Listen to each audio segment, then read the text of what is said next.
Assalamualaikum warahmatullahi wabarakatuh. Selamat datang di Ummu Khalid Channel. Channel ini berisi audiobook yang bisa didengarkan dan sumbernya dari buku. Audiobook ini bisa didengarkan oleh adik-adik yang belum bisa membaca. Bisa dimanfaatkan juga oleh teman-teman kita yang difabel yang mau membaca tapi belum bisa huruf braille dan cuma bisa mendengarkan isi bukunya saja.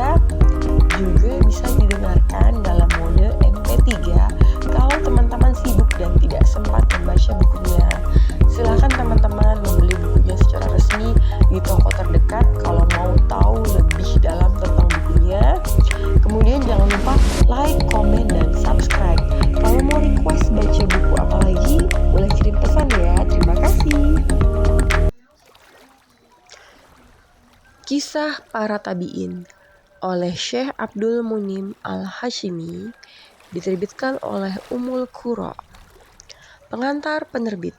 Segala puji bagi Allah, Rabb semesta alam.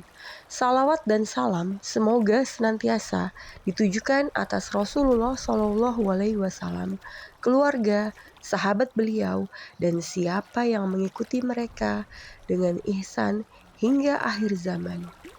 Abdullah bin Mas'ud berkata, Rasulullah SAW bersabda, sebaik-baik umatku adalah yang hidup pada kurun sahabatku, kemudian setelah kurun mereka tabi'in, kemudian setelah kurun mereka tabi'ut tabi'in. Sahih Muslim nomor 4599. Imran bin Husain juga menyampaikan satu riwayat bahwa Rasulullah SAW bersabda, sesungguhnya orang yang terbaik di antara kamu ialah yang hidup pada zaman kurunku, sahabat, kemudian orang-orang yang hidup sesudah kurunku, tabi'in. Sahih Muslim nomor 4603. Dua hadis di atas rasanya cukup mewakili alasan mengapa buku yang ada di hadapan pembaca sekalian perlu terbit. Ya, generasi tabi'in adalah generasi terbaik setelah generasi sahabat yang mendapatkan rekomendasi langsung dari Nabi Muhammad SAW. Dengan demikian, kita membutuhkan referensi ilmiah dan bermutu yang bisa memberikan gambaran yang valid tentang mereka, mulai dari kepribadiannya hingga kiprah mereka dalam dinamika sosial politik umat. Dibandingkan dengan buku-buku yang membahas profil para sahabat Nabi yang telah banyak beredar, boleh dikatakan bahwa buku tentang tabi'in ketinggalan jauh dari sisi kuantitas. Jika kita berkunjung ke toko buku, rasanya sulit sekali mendapati buku tentang profil para tabi'in yang terhimpun lengkap dalam satu buku. Terakhir, kami ingin menyampaikan satu catatan penting bahwa kelayakan generasi sahabat dan tabi'in untuk diteladani rasanya tidak banyak diperdebatkan lagi. Namun, mungkin kita sering lupa bahwa prestasi dan keistimewaan mereka itu tidak berada dalam satu figur. Ada yang dikenal sebagai ulama yang lantang menyuarakan kebenaran, ahli ibadah, mujahid perwira, hingga ahli fikih dan hadis terkemuka. Oleh karena itu, penerbit melihat bahwa salah satu kelebihan buku ini adalah klasifikasi berdasarkan kompetensi dan wilayah dari masing-masing tabi'in, sehingga memudahkan kita untuk memotretnya. Dengan demikian, semoga pembaca lebih termotivasi untuk mensyukuri amal dan potensi yang beragam karena ada peluang dan teladan untuk masing-masing dari kita. Sebagai penutup, semoga salawat dan salam senantiasa ditujukan atas Rasulullah SAW, keluarga, sahabat, dan segenap pengikut beliau hingga akhir zaman. Jakarta, Zulhijjah 1436, September 2015, belajar Islam dari sumbernya. Sepatah kata yang tak boleh dilewatkan. Segala puji hanya milik Allah. Kita memujinya, memohon pertolongannya, memohon ampunannya, bertobat kepadanya, dan berlindung kepada Allah dari keburukan diri kita serta kejelekan amal perbuatan kita. Barang siapa diberinya petunjuk, maka tidak ada yang dapat menyesatkannya. Dan barang siapa dibiarkannya dalam kesesatan, maka tidak ada siapapun yang dapat memberinya petunjuk. Kisah para Salawat tabi'in dan salam oleh Syekh semoga Abdul senantiasa Mumin tercurah kepada Al-Hashimi, pemimpin kita diterbitkan Muhammad, oleh Rasul Ummul terakhir, Qura, serta pemimpin para pengantar ahli penerbit. fikih dan Segala orang-orang puji bagi yang Allah, mengamalkan Rabb apa-apa semesta yang telah alam. diturunkan kepada Salawat dan beliau. salam semoga Rahmat dan senantiasa kesejahteraan ditujukan semoga atas Allah Rasulullah limpahkan kepada beliau SAW, dan para keluarga, sahabatnya sebagai sahabat beliau, pembawa bendera dan petunjuk. siapa yang mengikuti Kesejahteraan mereka semoga dengan dicurahkan ihsan kepada hingga orang-orang akhir yang mengikuti zaman. mereka dengan Abdullah baik bin Mas'ud hingga berkata, terjadinya hari kiamat, Rasulullah kepada SAW orang-orang yang bersabda, menetapi petunjuk sebaik-baik mereka umatku semua adalah serta yang mengikuti hidup jejak pada kurun mereka. sahabatku, Amma ba'du. kemudian setelah kurun Ketujuh mereka imam itu tabi'in, adalah kemudian setelah orang-orang kurun yang mereka meletakkan batu pertama tabi'in. fikih, baik Sahih itu Muslim fikih nomor ra'i berdasarkan logika 4599. ataupun fikih atsar Imran bin berdasarkan Husain sunnah. juga menyampaikan Mereka satu semua riwayat memiliki kedudukan bahwa yang agung Rasulullah dalam sejarah fikih SAW Islami. bersabda, Juga sesungguhnya memiliki orang derajat yang yang terbaik tinggi di antara kamu para ahli fikih. ialah yang hidup pada Mereka zaman adalah kurunku, generasi pertama sahabat, yang menerima kemudian ilmu orang-orang fikih yang hidup dan sesudah hadis dari kurunku, Al-Abadillah, tabi'in. sahabat Sahih Rasulullah Muslim nomor Shallallahu Alaihi Wasallam. 4603. Para sahabat Dua Rasul hadis di Shallallahu atas Alaihi Wasallam rasanya cukup yang mewakili bernama alasan Abdullah mengapa Penj buku yang ada yang dimaksud di hadapan Al-Abadillah pembaca itu sekalian antara perlu lain terbit. Ya, generasi tabi'in adalah Abdullah generasi bin terbaik Umar, setelah generasi sahabat Abdullah bin yang Abbas, mendapatkan rekomendasi Abdullah bin langsung Az-Zubair, dari Nabi Abdullah Muhammad bin Amr bin SAW. Al-As, dan Dengan sahabat-sahabat demikian, lainnya kita yang terlibat membutuhkan dalam referensi periwayatan ilmiah dan dan penukilan bermutu dari yang bisa Rasulullah memberikan Shallallahu Alaihi gambaran yang Wasallam, valid tentang juga dari mereka, sahabat beliau. mulai dari Tidak semua hal kepribadiannya tentang biografi hingga mereka dibahas kiprah dalam mereka buku ini. dalam dinamika Karena sosial kami politik bermaksud umat. sekedar menyampaikan Dibandingkan dengan cahaya yang buku-buku sangat terang yang membahas dan profil sangat para kuat sahabat pada Nabi tahun-tahun yang telah yang banyak terdapat beredar, pada paruh boleh kedua dikatakan dari zaman bahwa permulaan buku tentang Islam tabi'in dan ketinggalan zaman jauh di dari mana sisi kuantitas. dakwah Islam Jika kita menyebar ke berkunjung berbagai ke toko penjuru buku, bumi. rasanya Para sulit ahli fikih sekali yang tujuh mendapati itu merupakan buku tentang naungan yang profil cukup para tabi'in mencenangkan yang dalam terhimpun berbagai lengkap buku dalam fikih dan satu sirah. buku.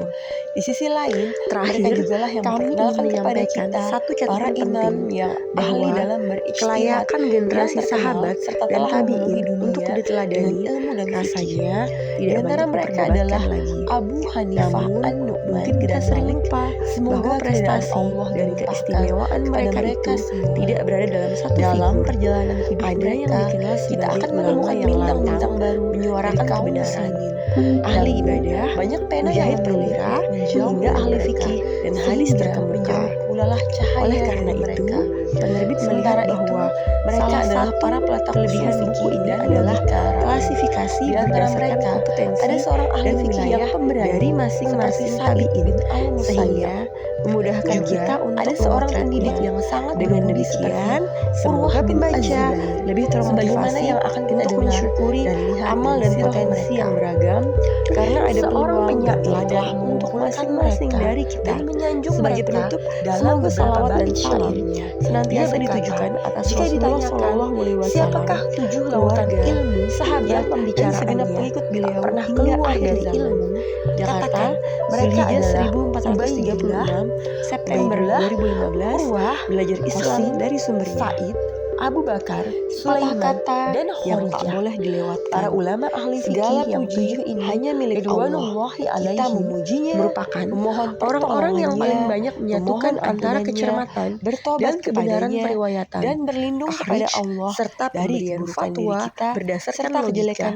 amal ra'yu. perbuatan Padahal kita. mereka Barang semua siapa berasal diberinya dari Madinah, petunjuk, dan maka fikih Madinah tidak ada itu yang dapat terkenal dengan menyesatkannya. fikih Dan Atsar barang yang siapa tidak banyak dibiarkannya dalam mengemukakan logika kesesatan, dan ijtihad. maka tidak ada Fikih mereka siapapun itu yang dapat benar-benar memberinya menerangkan petunjuk. dengan Salawat sangat dan jelas salam tentang semoga sejumlah senantiasa fikih tercurah yang kepada berdasarkan pemimpin logika kita dan takhrij Muhammad, yang Rasul berasal dari terakhir, Madinah serta pemimpin para Al-Munawwarah. ahli fikih dan Ada dua orang-orang orang yang yang telah mengamalkan meriwayatkan dari mereka apa-apa yang telah bertujuh ini, diturunkan kepada yaitu beliau.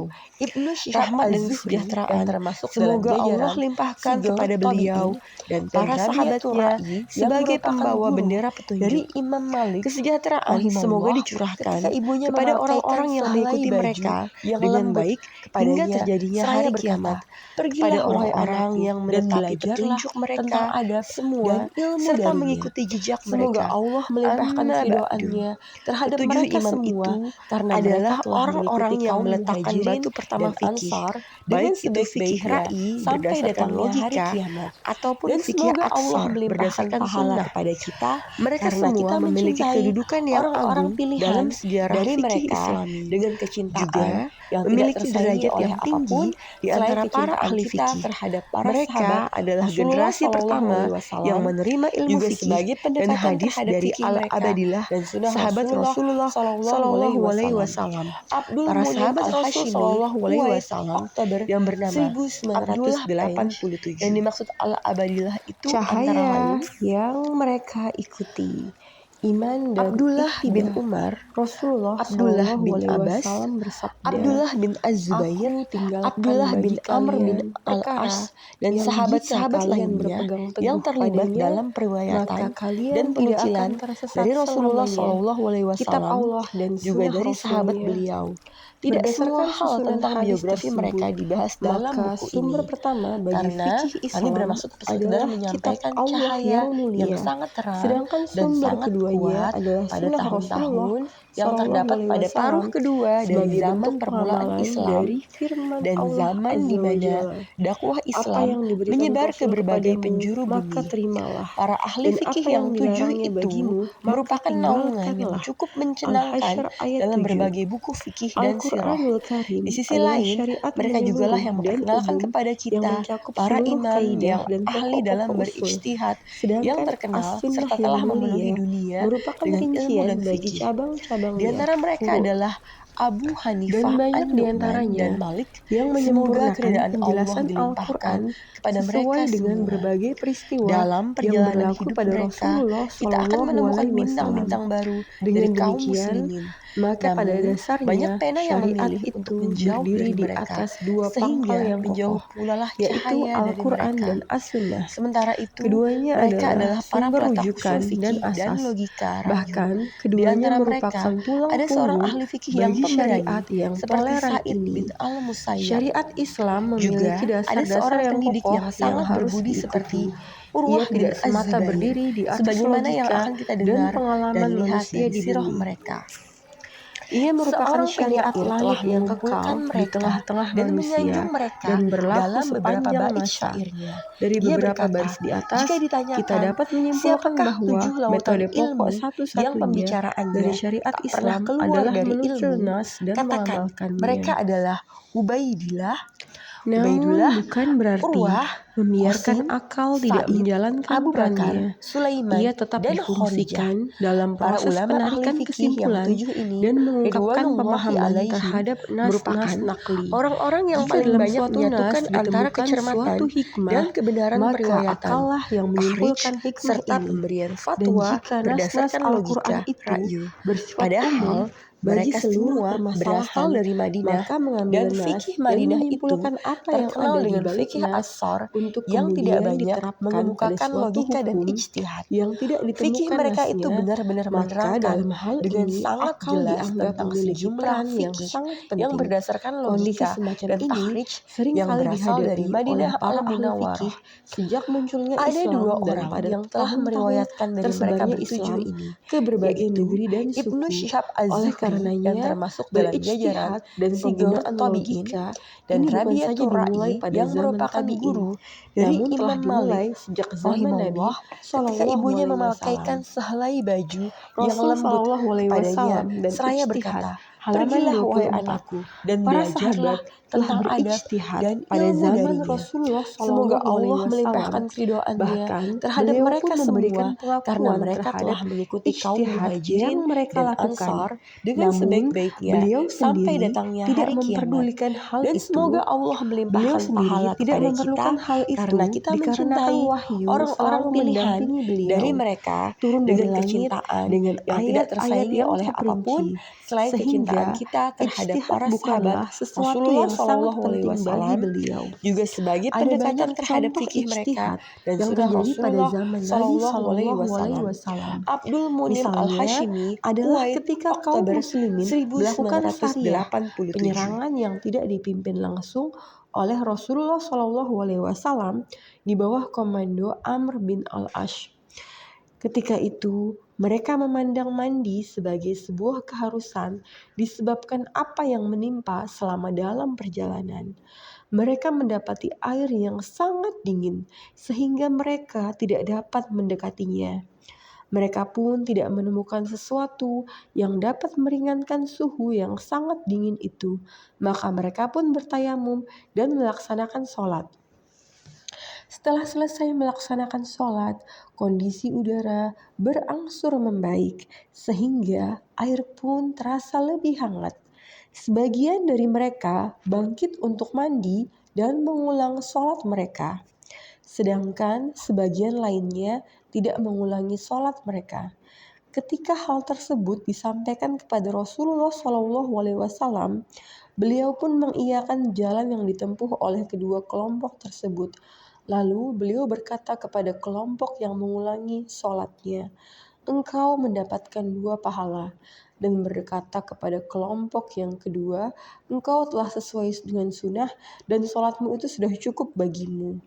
Kaum muslimin dan Rasulullah SAW juga pernah terdesak untuk melakukan ijtihad pada peristiwa Perang Badar ketika mereka bermusyawarah tentang para tawanan Badar. Di antara mereka ada yang mengusulkan untuk memberikan maaf, di antara mereka ada juga yang mengusulkan untuk membunuh, seperti Umar bin Khattab. Namun Rasulullah SAW memilih jalan pertengahan antara memaafkan dan membunuh dengan memberikan pilihan kepada setiap tawanan untuk mengeluarkan tebusan yang diserahkan oleh keluarga mereka untuk membebaskan mereka. Kemudian Allah Azza wa Jalla menjelaskan hukum terkait tawanan ini, yaitu agar mereka tidak memberikan tebusan sebelum pertempuran berakhir, sehingga proses perdamaian akhir ataupun sementara tidak berlangsung sempurna. Lalu turunlah firman Allah Azza wa Jalla. Tidaklah pantas bagi seorang nabi mempunyai tawanan sebelum dia dapat melumpuhkan musuhnya di bumi. Kamu menghendaki harta benda duniawi, sedangkan Allah menghendaki pahala akhirat untukmu. Allah Maha Perkasa, Maha Bijaksana. Sekiranya tidak ada ketetapan terdahulu dari Allah, niscaya kamu ditimpa siksaan yang besar karena tebusan yang kamu ambil. Maka makanlah dari sebagian rampasan perang yang telah kamu peroleh itu sebagai makanan yang halal lagi baik, dan bertakwalah kepada Allah. Sungguh Allah Maha Pengampun, Maha Penyayang. Wahai Nabi Muhammad, katakanlah kepada para tawanan yang ada di tanganmu, jika Allah mengetahui ada kebaikan di dalam hatimu, niscaya Dia akan memberikan yang lebih baik dari apa yang telah diambil darimu, dan Dia akan mengampuni kamu. Allah Maha Pengampun, Maha Penyayang. Al-Anfal ayat 67-70. Pada zaman Rasulullah SAW telah muncul banyak ijtihad dan kias. Di antaranya adalah bahwa seorang laki-laki pernah menemui Rasulullah SAW untuk menyampaikan pengingkarannya terhadap anak laki-lakinya yang dia lihat terlahir dengan kulit berwarna hitam. Maka Rasulullah SAW bertanya, "Apakah kamu memiliki unta?" Laki-laki itu menjawab, "Ya, wahai Rasulullah." Beliau SAW bertanya lagi, "Apa warnanya?" Dia menjawab, "Merah." Beliau SAW bertanya lagi, "Apakah di antaranya ada yang berwarna keabu-abuan?" Dia menjawab, "Ya, wahai Rasulullah." Beliau SAW bertanya lagi, "Lantas dari mana ia yang berwarna keabu-abuan berasal?" Dia menjawab, mungkin sifat itu berasal dari akar keturunannya." Lalu Rasulullah SAW bersabda, "Demikian halnya dengan anakmu ini. Bisa jadi dia mewarisinya dari akar keturunannya. Rasulullah SAW juga pernah beberapa kali melakukan ijtihad yang kemudian dibenarkan oleh Al-Quran seperti ayat-ayat zihar yang terdapat dalam surat At-Tahrim.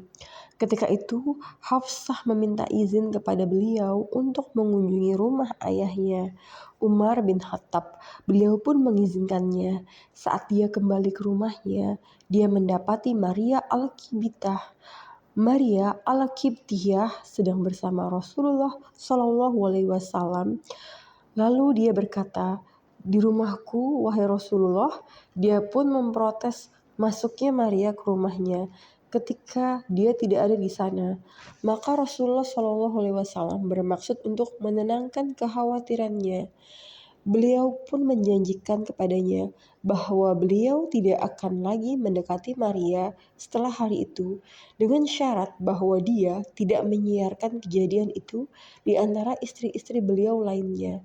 Namun, dia menyalahinya dengan menemui Aisyah dan menceritakan kepadanya apa yang telah terjadi di rumah Rasulullah SAW. Lalu turunlah ayat yang mulia, "Wahai Nabi, mengapa engkau mengharamkan apa yang dihalalkan Allah bagimu? Engkau ingin menyenangkan hati istri-istrimu, dan Allah Maha Pengampun, Maha Penyayang." At-Tahrim ayat 1. Setelah Al-Quranul Karim mengungkapkan kisah ini sebagaimana yang sebenarnya terjadi dan memaparkan percakapan Rasulullah SAW bersama Hafsah setelah dia menyebarkan rahasia itu, lalu muncullah ayat-ayat lain yang memperingatkan Ummahatul Mukminin, Aisyah, Hafsah, dan Ummul Mukminin lainnya yang ikut terlibat bersama mereka berdua dengan mengatakan, "Jika kamu berdua bertobat kepada Allah, maka sungguh hati kamu berdua telah condong untuk menerima kebenaran. Dan jika kamu berdua saling bantu-membantu menyusahkan Nabi, maka sungguh Allah menjadi pelindungnya, dan juga Jibril dan orang-orang mukmin yang baik. Dan selain itu, malaikat-malaikat adalah penolongnya. Jika dia Nabi menceraikan kamu, boleh jadi Tuhan akan memberi ganti kepadanya dengan istri-istri yang lebih baik dari kamu, perempuan-perempuan yang patuh, yang beriman, yang taat, yang bertobat, yang beribadah, yang berpuasa, yang janda dan yang perawan." At-Tahrim ayat 4-5. Demikian halnya ketika Rasulullah SAW memberikan izin kepada orang-orang munafik untuk tidak ikut serta dalam perang Tabuk, turunlah firman Allah Azza wa Jalla, "Allah memaafkanmu Muhammad, mengapa engkau memberi izin kepada mereka untuk tidak pergi berperang?" At-Taubah ayat 43. Bahkan di antara ijtihad beliau SAW ada yang langsung dibenarkan oleh para sahabat beliau sendiri, seperti ketika pada peristiwa Perang Badar. Beliau menempatkan posisi pasukan agak jauh dari sumber air. Lalu salah seorang sahabat berkata kepada beliau, "Apakah berdasarkan wahyu ataukah berdasarkan pendapat?" Demikianlah as-sunnah tidak membiarkan ruang bagi seseorang untuk mengatakan bahwa Islam itu statis, jumud, tidak memberikan tempat bagi logika dan akal, bahkan berijtihad dalam perkara yang tidak ditemukan dalam nas, memberikan keleluasaan kepada para ulama untuk menggunakan nalarnya sejak dakwah Islam tersebar pada zaman Nabi SAW. Ijtihad Nabi SAW dalam urusan syara selalu dikuatkan dengan wahyu jika benar dan diingatkannya jika salah.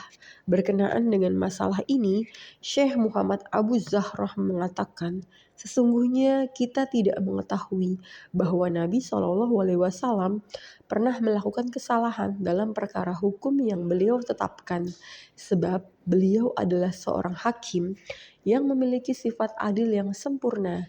Beliau adalah manusia paling bijaksana dalam urusan syariat yang disampaikannya." Allah telah memberikan kepada beliau akal yang cemerlang agar pengadilan yang ada setelah beliau wafat dapat terjaga. Dan supaya manusia mengetahui bahwa kalaupun mereka selamat dari hukum yang diputuskan di dunia dengan kekuatan bukti yang batil, namun mereka tidak akan selamat dari hukuman Allah di akhirat.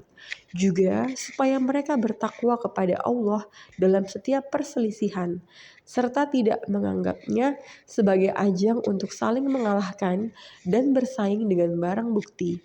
Akan tetapi, perselisihan itu dimaksudkan untuk mencari kebenaran. Barang siapa yang menuntut selain haknya, maka berarti dia telah memakan harta orang lain secara batil, meskipun dihiasi dengan keputusan pengadilan. Kita akhiri pembicaraan yang ingin kita tetapkan terkait ijtihad pada zaman Nabi dengan perkataan, sesungguhnya kesalahan tidak akan menghampiri ijtihad Nabi Shallallahu Alaihi Wasallam terkait hukum yang beliau tetapkan. Adapun terkait urusan dunia seperti dalam hal perindustrian, pertanian, perdagangan dan yang lainnya, maka terjadinya kesalahan bukanlah sebuah kemustahilan, karena beliau diutus bukan untuk menyampaikan risalah semacam ini, namun untuk menyampaikan syariat. Kita juga harus mengatakan bahwa ijtihad yang disampaikan oleh Rasulullah Shallallahu Alaihi Wasallam adalah bersumber dari wahyu yang diwahyukan kepada beliau. Al-Quranul Karim juga membenarkan hal itu ketika Allah Azza wa Jalla berfirman, apa yang diberikan Rasul kepadamu, maka terimalah, dan apa yang dilarangnya bagimu, maka tinggalkanlah. Al-Hasyr ayat 7. Dengan demikian, maka sabda Rasulullah SAW itu adalah tidak lain Al-Quran itu adalah wahyu yang diturunkan kepadanya, yang diajarkan kepadanya oleh Jibril yang sangat kuat. An-Najm ayat 4-5.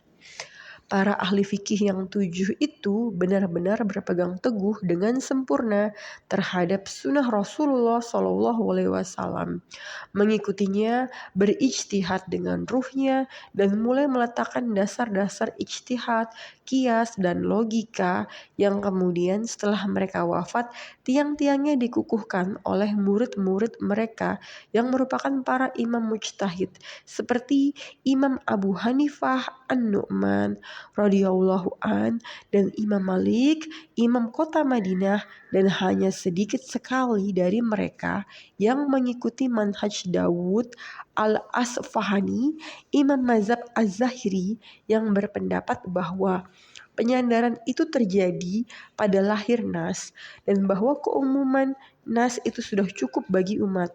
Namun meskipun demikian, peranan ijtihad dan para ulama mujtahid dalam mengambil sumber-sumber sunnah dan kias tidak pernah berhenti dan akan tetap ada sepanjang masa. Pendapat dan ijtihad pada zaman sahabat, halaman 30. Tidaklah Abu Bakar radhiyallahu an mengatakan perkataannya yang masyhur setelah wafatnya Rasulullah SAW. Barang siapa yang menyembah Muhammad, sesungguhnya Muhammad itu telah mati. Dan barang siapa yang menyembah Allah, sesungguhnya Allah itu maha hidup dan tidak akan mati. Kemudian dia membacakan ayat yang mulia.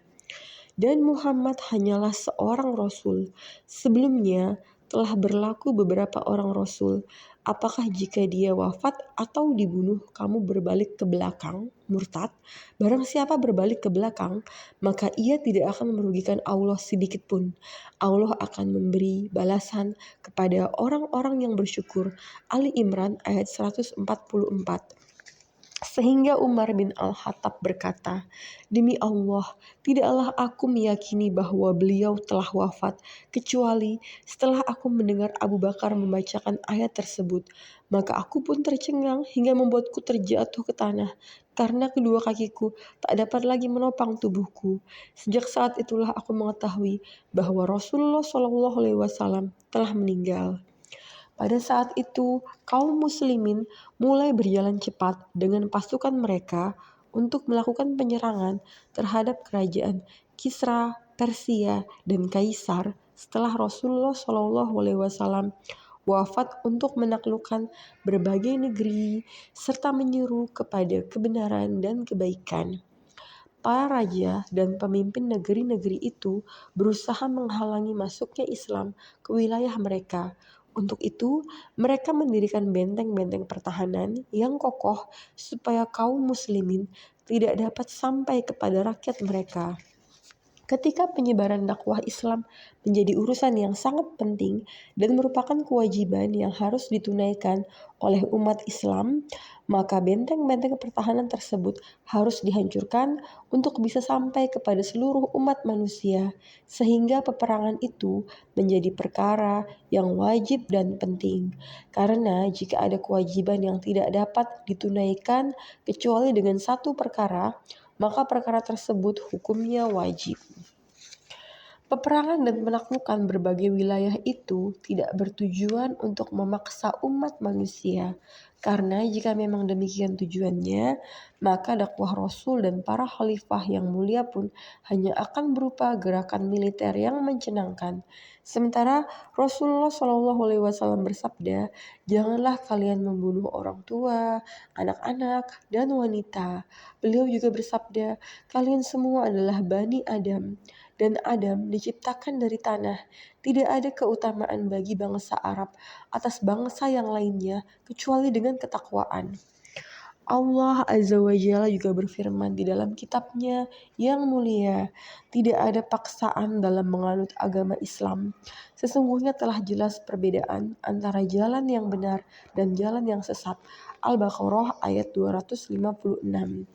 Juga firman-Nya, "Apakah kamu hendak memaksa manusia agar mereka menjadi orang-orang yang beriman?" Yunus ayat 99. Semua ayat ini mengukuhkan bahwa orang-orang yang berada di negeri yang ditaklukkan itu memeluk Islam karena ketaatan dan atas dasar pilihannya sendiri, bukan karena paksaan. Itulah manhaj kaum muslimin dalam semua penaklukan dan dakwahnya, atau dengan perjanjian yang diadakan di antara mereka dan kaum muslimin, yang menyatakan bahwa mereka akan mendapatkan apa yang didapatkan oleh kaum muslimin dan mereka berkewajiban melaksanakan apa yang diwajibkan atas kaum muslimin. Negeri yang telah ditaklukkan pada zaman sahabat adalah Persia, Syam, Mesir, dan Afrika Utara.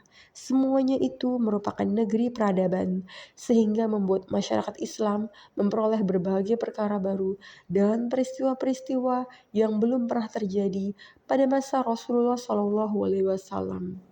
Oleh karenanya, sangat diperlukan ijtihad dari para sahabat senior yang hidup bersama Rasulullah SAW dan belajar darinya, karena mereka adalah orang-orang yang paling bijaksana dan paling pantas untuk melakukan ijtihad pada masa itu. Banyak sekali ijtihad yang telah dilakukan oleh Khalifah Rasulullah SAW, Al-Faruq Umar bin Al-Khattab radhiyallahu an. Pada masa kekhalifahannya, negeri Irak dan Persia telah ditaklukkan. Pada penaklukan tersebut terdapat ghanimah yang banyak sekali. Secara garis besarnya, pendapat Umar mengenai ghanimah itu menyatakan bahwa tanah itu ditaklukkan bukan sebagai ghanimah. Oleh karenanya, dia merasa khawatir dalam pembagian ghanimah dan menjaga diri darinya serta menjadikan bagiannya untuk kepentingan kaum muslimin dalam bidang militer, seperti bidang pembangunan perbatasan dan benteng-benteng pertahanan di seluruh perbatasan negara Islam. Dia juga menolak pembagian ghanimah kepada para penakluk, karena hal itu tidak termasuk dalam keumuman firman Allah Azza wa Jalla. Dan ketahuilah, sesungguhnya segala yang kamu peroleh sebagai rampasan perang, maka 1/5 untuk Allah, Rasul, kerabat Rasul, anak yatim, orang miskin, dan ibnu sabil. Al-Anfal ayat 41. Akan tetapi, Para pemimpin pasukan dan bala tentaranya bertentangan dengan pendapatnya. Perdebatan mereka dalam hal tersebut berlangsung selama beberapa hari, sampai Umar datang kepada mereka untuk mempelajari bersama nas Al-Quran tersebut supaya mereka dapat memahami penempatannya pada saat itu yang telah berbeda dengan masa Rasulullah SAW. Dia pun berkata kepada mereka, "Sesungguhnya aku telah mendapati suatu nas Al-Quran yang menguatkan arah pandanganku." Lalu dia membacakan ayatnya.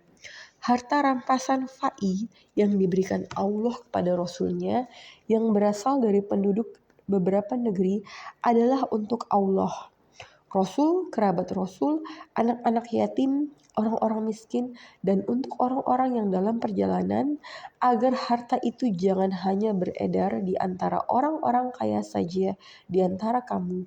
Apa yang diberikan Rasul kepadamu, maka terimalah, dan apa yang dilarangnya bagimu, maka tinggalkanlah. Dan bertakwalah kepada Allah. Sungguh Allah sangat keras hukumannya. Al-Hasyr ayat 7. Maka pada saat itu, para pemimpin pasukan kaum muslimin dan para pejuang yang pemberani itu menyetujui pendapat pemimpin mereka, Umar bin Al-Khattab, Khalifah Rasulullah SAW. Maka seluruh kondisi pun mengikuti pendapat yang telah dikuatkan oleh Nash Al-Quran ini melalui ijtihad dari Umar bin Al-Khattab. Pandangan yang benar mengenai nas tersebut dianggap sebagai suatu kebutuhan berdasarkan pertimbangan yang dikemukakan oleh Amirul Mukminin. Sunnah Rasulullah SAW pun menjadi senjata kedua yang terkenal di kalangan para pelaku perdebatan dan bid'ah dengan berpegang teguh pada sabda Nabi SAW. Aku tinggalkan bagi kalian perkara yang jika kalian berpegang teguh padanya, maka kalian tidak akan tersesat selamanya. Kitab Allah dan sunnah Rasulnya. Salah seorang ulama menyebutkan suatu perkara yang ditetapkan oleh para sahabat terhadap hukum syar'i dari sunnah yang mulia. Perkara itu menyatakan, Khalifah Rasulullah SAW Abu Bakar As-Siddiq pernah dimintai pertimbangan terkait seorang wanita. Dia adalah nenek dari pihak ibu yang datang kepadanya untuk menuntut hak warisnya dari cucunya yang ibunya telah meninggal dunia. Maka Amirul Mukminin berkata, "Aku tidak pernah tahu ada bagian untukmu yang disebutkan di dalam kitab Allah Azza wa Jalla."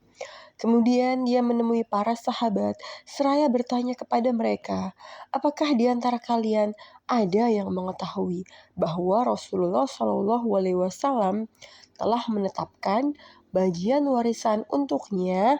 Maka Al-Mughirah bin Syu'bah pun berdiri dan menyebutkan bahwa Rasulullah SAW menetapkan 1/6 dari harta warisan untuknya.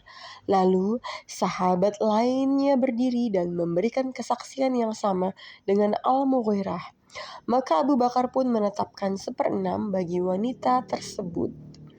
Pada zaman Umar pun pernah datang seorang nenek dari pihak ayah yang menuntut hak warisnya. Maka Umar berkata, "Aku tidak pernah tahu ada bagian untukmu yang disebutkan di dalam kitab Allah Azza wa Jalla. Namun aku menetapkan 1/6 ini untuk kalian berdua." Demikianlah sunnah yang berada di hadapan para sahabat yang mulia. Mereka menetapkan keputusan dengannya dan memberikan fatwa melalui pertimbangannya. Akan tetapi, jika tidak ditemukan nas di dalam kitab Allah maupun sunnah Rasulnya, maka mereka berijtihad menggunakan logika di antara mereka sebagai penerapan dari sunnah itu juga. Karena Rasulullah SAW pun telah mengakui hal tersebut, ijtihad, ketika beliau bertanya kepada Mu'adz bin Jabal yang tengah bersiap-siap untuk melakukan perjalanan ke Yaman untuk menjadi hakim di sana. Maka beliau bertanya kepadanya, "Dengan apa engkau akan menetapkan suatu hukum?" Mu'adz menjawab, "Dengan kitab Allah." Lalu Rasulullah SAW bertanya lagi, "Jika engkau tidak menemukannya?" Mu'adz menjawab, "Maka dengan sunnah Rasulnya." Lalu Rasulullah SAW bertanya lagi, "Jika engkau tidak menemukannya?" Mu'az menjawab, "Aku akan berijtihad dengan pendapatku." Lalu Rasulullah SAW bersabda, "Segala puji bagi Allah yang telah memberikan taufik kepada utusan Rasulullah sesuai dengan keridhaannya." Demikianlah sunnah Rasulullah SAW telah mengakui dasar dari ijtihad. Umar bin Al-Khattab pun telah berijtihad dalam hal administrasi urusan negara Islam terkait perkara yang tidak terdapat di dalam nas untuk kemaslahatan umat. Dia juga memerintahkan hal tersebut kepada para hakim yang diutusnya, yakni ketika dia berkata kepada salah satu dari mereka, "Gunakanlah pemahaman jika terdapat keraguan di dalam hatimu mengenai perkara yang tidak terdapat di dalam kitab maupun sunnah. Carilah perkara-perkara yang sama dan serupa, lalu kiaskanlah perkara tersebut kepadanya." Ijtihad yang dilakukan oleh Umar dan para sahabat Rasulullah SAW yang lainnya bukanlah ijtihad yang berdasarkan logika saja, namun tidak diragukan lagi bahwa ijtihad mereka dikutip dari fikih Rasulullah SAW. Oleh karenanya, para ulama ahli fikih yang terkenal dengan fikih ra'yu adalah orang-orang yang menghabiskan banyak waktu bersama Rasulullah SAW. Di antaranya Abu Bakar, Umar, Utsman, Ali, Zaid bin Sabit, Abdullah bin Mas'ud, dan yang lainnya dari kalangan para syekh sahabat dan ahli fikihnya. Semoga keridaan Allah dilimpahkan kepada mereka semua. Pendapat dan ijtihad para sahabat menjadi tuntunan yang diikuti karena kecermatan mereka dan kesungguhan mereka akan tanggung jawabnya ketika mereka memunculkan pendapat dan ijtihad, serta sejauh mana para tabi'in setelahnya akan mengambil pendapat-pendapat tersebut. Umar pernah mengatakan suatu kalimat yang menunjukkan kesungguhan tersebut, yaitu perkataannya, "Wahai sekalian umat manusia, sesungguhnya pendapat yang berasal dari Rasulullah SAW itu pasti benar, karena Allah Azza wa Jalla senantiasa menetapkannya. Akan tetapi, pendapat yang berasal dari kami hanyalah perkiraan dan rekaan saja." Namun meskipun demikian, ijtihad dan pendapat mereka itu memiliki tempat yang agung bagi mayoritas para ulama ahli fikih. Para ulama ahli fikih yang 7 ini senantiasa mewajibkan untuk mengambil ijtihad para sahabat dan tidak pernah menyalahinya sama sekali. Para sahabat berbeda-beda dalam ijtihad mereka sesuai dengan pemahaman setiap orang dari mereka terhadap nas atau makna yang ditunjukkan oleh suatu lafal. Perbedaan tersebut menjadi penyebab bagi mereka untuk menetapkan cara yang benar dalam berijtihad bagi orang-orang yang hidup setelah zaman mereka, serta membuka pintu ijtihad itu di atas kedua aturannya, pemahaman dan pemahaman. Sebagaimana yang dikatakan oleh Umar, para sahabat juga menjelaskan bahwa selama maksud dari perbedaan itu adalah keikhlasan dan lebih mengutamakan kebenaran, maka tidak akan ada perkara yang merintangi perjalanan Islam yang mulia. Warisan fikih mereka itu sangat banyak sehingga membantu para ulama ahli fikih yang 7 dan juga para ulama yang lainnya dalam berijtihad. Warisan fikih itu pun mendorong mereka untuk berijtihad. Jika kita berbicara tentang perbedaan ini, maka itu merupakan tempat yang tepat dan pembahasan yang sesuai bagi perkataan. Perbedaan mereka adalah rahmat. Salah seorang dari para ulama ahli fikih Madinah yang 7, yakni Al-Qasim bin Muhammad bin Abu Bakar As-Siddiq, pernah berkata, "Sungguh aku merasa kagum terhadap perkataan Umar bin Abdul Aziz. Aku tidak suka jika para sahabat Rasulullah SAW itu tidak berbeda pendapat, karena seandainya mereka semua sependapat, maka niscaya umat manusia berada dalam kesempitan. Sesungguhnya mereka adalah para imam yang diteladani. Sekiranya seseorang mengambil perkataan salah seorang dari mereka, maka perkataan itu akan menjadi hukum." Demikianlah ijtihad para sahabat memiliki peran penting dalam memperkaya ilmu fikih dan perbedaan arah pandangan mereka dalam memahami nas, dan dalam penetapan pendapat-pendapat mereka itu terdapat hal yang telah membukakan pintu serta memperluas kesempatan bagi orang-orang yang hidup setelah zaman mereka, yaitu orang-orang yang mengikuti mereka dengan sebaik-baiknya sampai hari kiamat.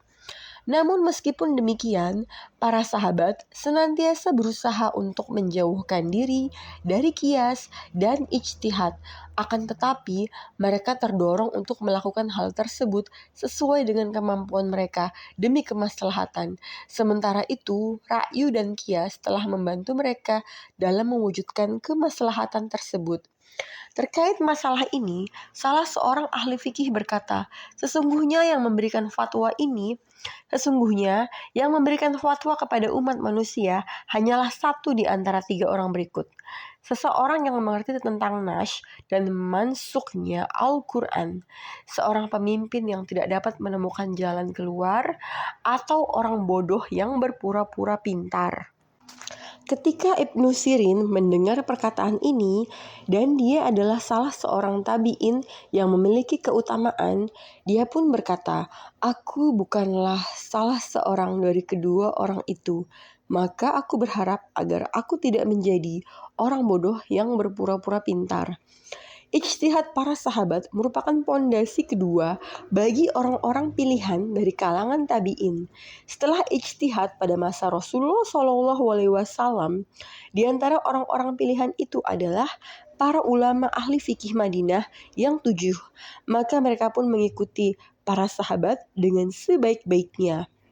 Majelis-majelis para sahabat senantiasa dipenuhi dengan ruh fikih serta kaya akan hadis dan ilmu, dan pastinya mereka memiliki peran besar dalam hal ijtihad. Manhaj yang kaya di dalam ilmu fikih pun berada di atas cahaya dari perkara yang dikutip dari para sahabat Rasulullah SAW. Mereka menguasai ijtihad, bahkan ra'yu dan kias. Mereka memiliki langkah yang lebar dalam hal tersebut. Biografi dan sejarah hidup mereka terungkap dari ijtihad mereka. Akan tetapi, kita harus menghadapkan pandangan kepada ijtihad pada zaman mereka, khususnya di kota Nabi SAW, Madinah Al-Munawwarah.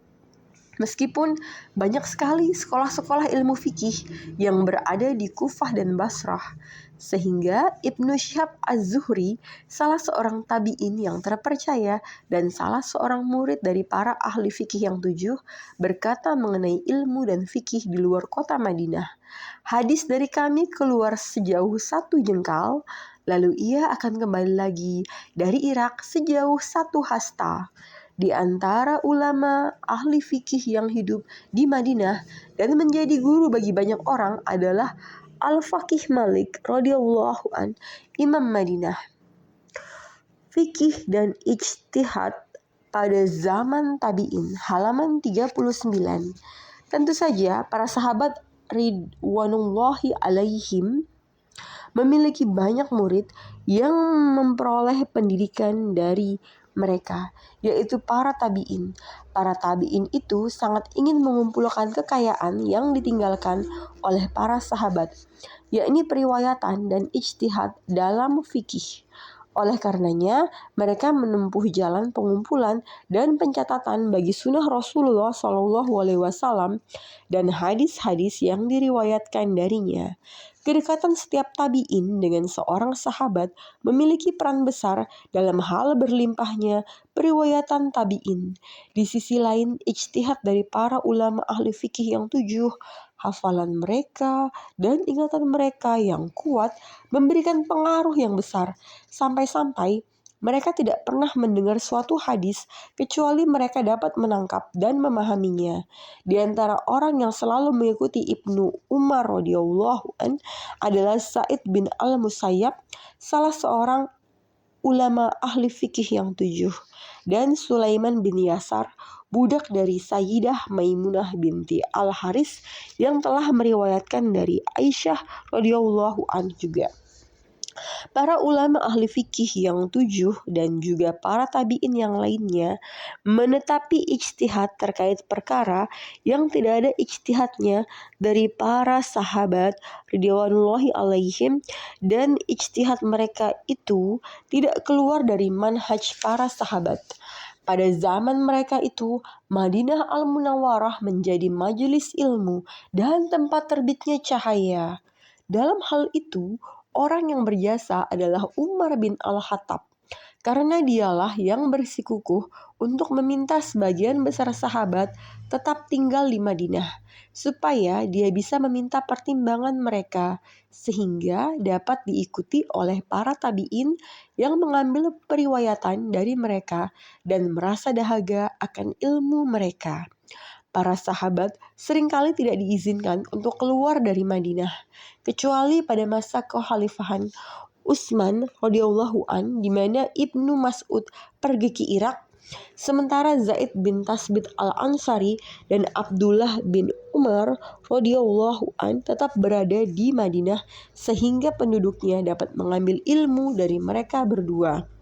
Ibnu Al-Qayyim mengatakan di dalam kitabnya Ilmul Mauqi'in, sesungguhnya Ibnu Umar radhiyallahu an dan orang-orang yang hidup setelahnya dari kalangan para sahabat Rasulullah SAW memberikan fatwa dengan mazhab Zaid bin Sabit dan apa yang mereka hafal darinya mengenai perkara yang tidak mereka temukan dari Rasulullah SAW. Sebagian para tabi'in ada yang memberikan fatwa dengan pendapatnya apabila dia tidak menemukan nas maupun fatwa sahabat. Sebagian yang lain dari para tabi'in juga ada yang hanya sedikit saja dalam pemberian fatwa karena dia ingin menjauhkan dirinya dari fatwa-fatwa sebagaimana yang telah kami sebutkan sebelumnya. Ketika kaum muslimin terpecah menjadi beberapa golongan, banyak bermunculan riwayat-riwayat palsu yang disandarkan berasal dari Rasulullah SAW. Banyak terjadi fitnah dan muncullah kelompok Syiah, Khawarij, juga yang lainnya. Maka pendapat-pendapat yang berdasarkan logika pun banyak bermunculan, sehingga Umar bin Abdul Aziz rahimahullah segera membukukan sunnah sebagai langkah untuk menjaganya dari serangan-serangan jahat ini, juga untuk menerapkan hukum-hukum syariat di atas cahaya sunnah. Berdasarkan hal ini, ilmu fikih mulai mengkristal dalam dua manhaj yang berbeda, yaitu fikih ra'yu dan fikih atsar. Adapun para ulama ahli fikih Madinah yang 7 termasuk orang-orang yang condong kepada fikih atsar, dan mereka mencela para ulama fikih dari Irak karena mereka lebih banyak mengedepankan logika. Namun, ulama fikih Madinah pun terkadang mengambil fikih ra'yu, sebagaimana Atsar pun memiliki peran penting bagi para ahli fikih muslimin di Irak, di mana Atsar tersebut mereka gunakan untuk memperkuat perbuatan mereka.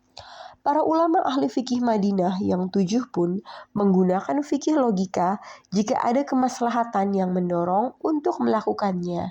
Sa'id bin Al-Musayyab rahimahullah menjadi pemimpin mazhab fikih di Madinah. Sementara Ibrahim An-Nakhi adalah syekh bagi para ahli fikih di Irak, dan banyak pula orang yang belajar ilmu dari Abdullah bin Mas'ud.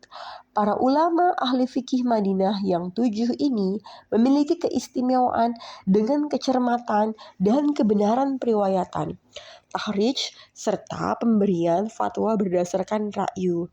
Padahal mereka semua hidup di Madinah.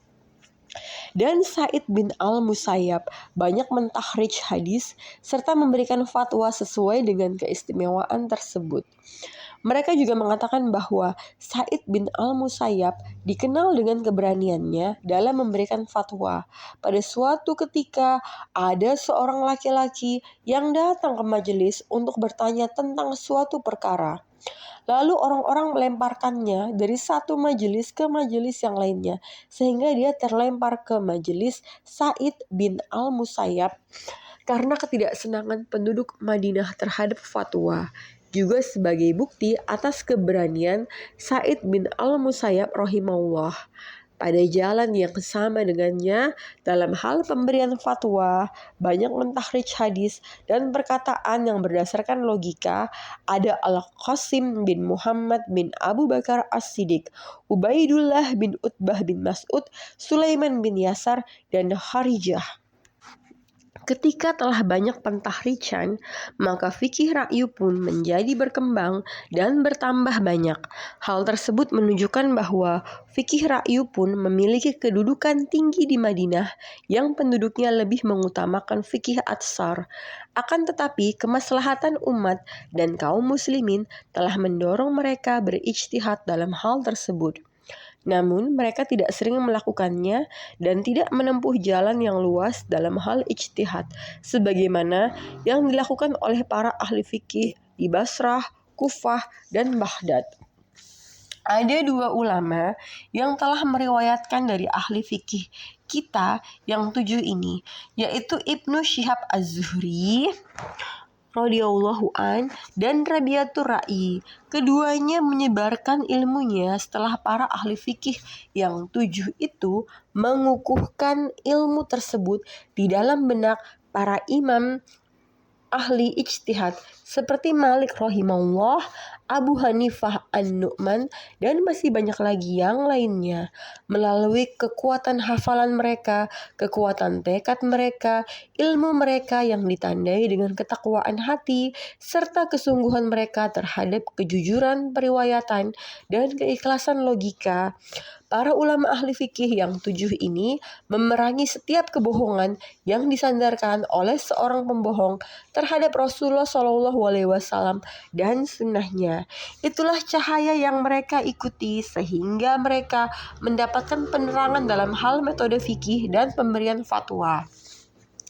Lalu mereka meninggalkan warisan yang banyak dari ilmu agama bagi murid-muridnya yang kemudian dinukil dari generasi ke generasi. Kemudian warisan ilmu itu menjadi kayu bakar yang tidak pernah habis bagi para dai dan para hakim dari kalangan imam-imam kaum muslimin, bahkan bagi seluruh umat yang mengikrarkan kalimat La ilaha illallah Muhammadur Rasulullah. Selanjutnya kami akan memberikan tempat bagi sejarah mereka agar dapat lepas terurai seperti air mata yang melimpah dan sungai yang jernih serta mengalir deras. 7 ahli fikih Madinah, halaman 45 dan seterusnya. Silahkan saksikan di video selanjutnya. Terima kasih. Assalamualaikum warahmatullahi wabarakatuh.